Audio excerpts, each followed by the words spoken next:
Hello, welcome to the forum.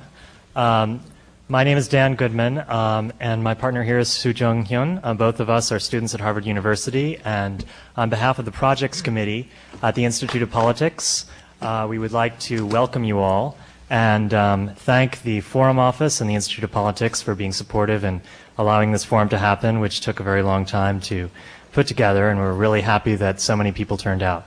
So, with that, I'll turn it over to my co-organizer. Thanks. Welcome. I see many familiar faces. Thank you all for coming. I'd like to thank a few student groups who helped us, who helped co-sponsor this event. They're the Harvard Radcliffe Undergraduate Council, the Asian American Association, Harvard College Democrats, Radcliffe Union of Students, Democratic Socialists of America, the Anthropology Club, and we had the cooperation of Harvard Radcliffe Amnesty International, and also some off-campus groups, the East Timor Action Network, the Portuguese American, the Portuguese Continental Union, and the Human Rights Program at the Harvard Law School. Thank you all very, very much. And I'll turn you over to Professor Henry Steiner, who will be moderating for us this evening.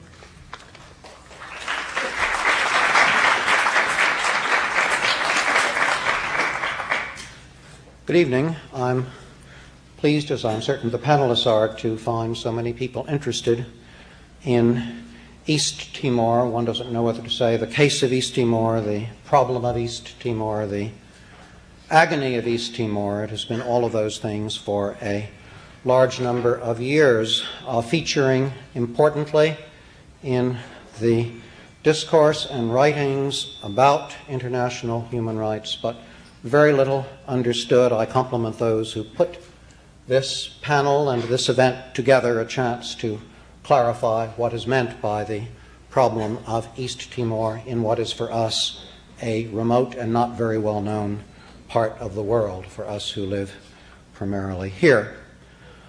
Let me spend my very few moments, we have a long program tonight, just giving you, those of you to whom East Timor is not as identifiable as Framingham or whatever, some bearing in time or space about what our panelists tonight will be talking about.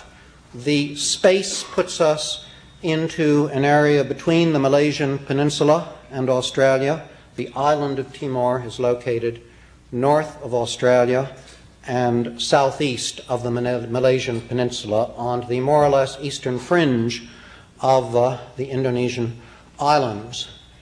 I shall give you a very detailed and perceptive history of that area from the 17th century to the present in about 45 seconds. During the age of colonialism, two powers landed on the island of Timor. We all know about the Dutch. Their sway reached well beyond the island of Timor to most of what later became the independent country of Indonesia.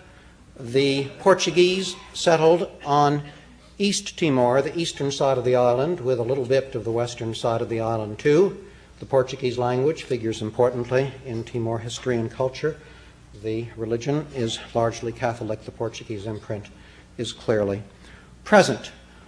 In the post-war period, when Indonesia asserted its independence in 45 and when it was finally granted and acknowledged by all parties involved, including the Netherlands, in 49, the island then became split, with West Timor, what had been a Dutch colony, becoming part of the new Indonesia, with East Timor remaining part of the Portuguese Empire.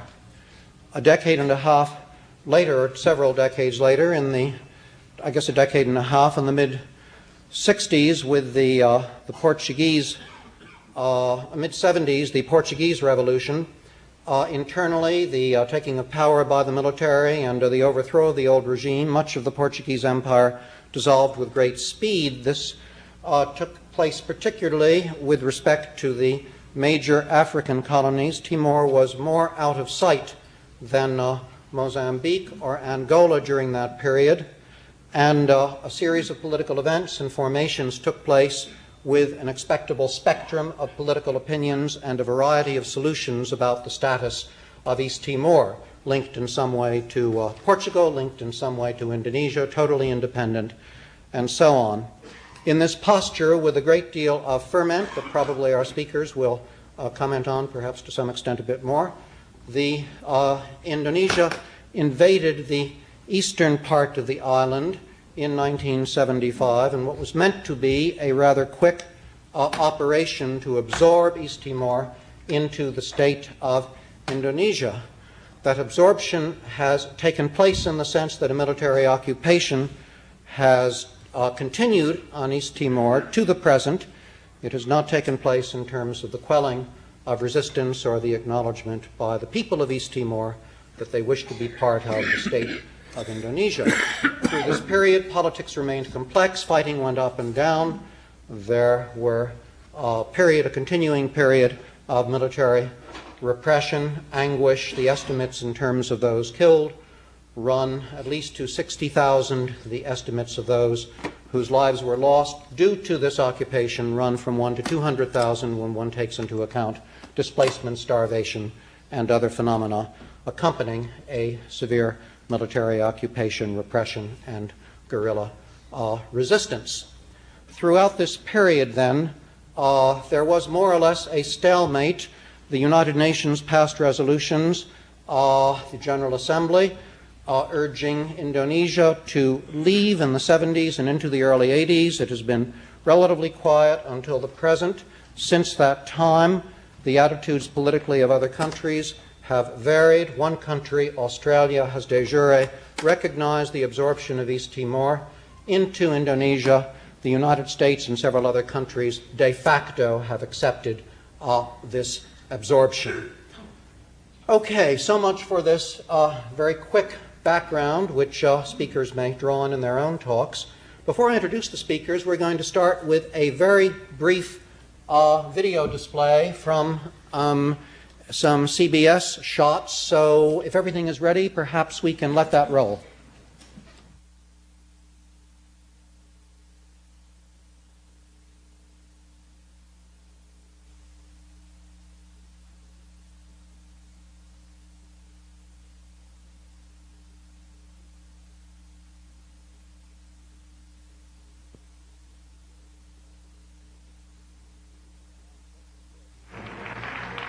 Confusion around President Bush about quotas, anti-discrimination policies, and a new civil rights bill.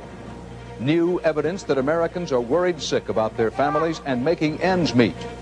Also, a CBS News exclusive, photographs of a bloody massacre during a fight for freedom.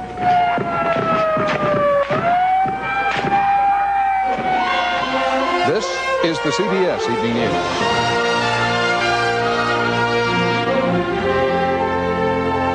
Good evening, Dan Rather reporting. A killing ground in a remote area of the Far East is just beginning to get the world's attention. That is because Western reporters were inside Indonesia when soldiers opened fire on a group of civilians. It happened last week in East Timor, a former Portuguese colony where up to 200,000 people have died from massacres and famine over the last 16 years. Barry Peterson narrates a report. It all began with a prayer. Catholic Mass for a student killed in a demonstration against the forced rule of Muslim Indonesia. East Timor was seized in 1975 by Indonesian leaders, fearful that the spirit of independence might spread to other Indonesian-ruled islands. America accepted Indonesia's takeover. The United Nations did not. On this day, protesters, including women and children, challenged the military by marching to a nearby cemetery. Suddenly, and without provocation, say Western reporters, the street became a killing field. The soldiers issued no warning. They simply rounded the corner in formation and opened fire on the crowd, mowing people down with their M16s.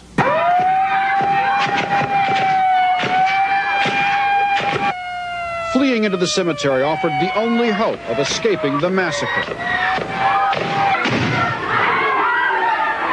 These pictures, seen tonight for the first time in America, have sparked outrage in Europe and calls for an investigation by the United Nations.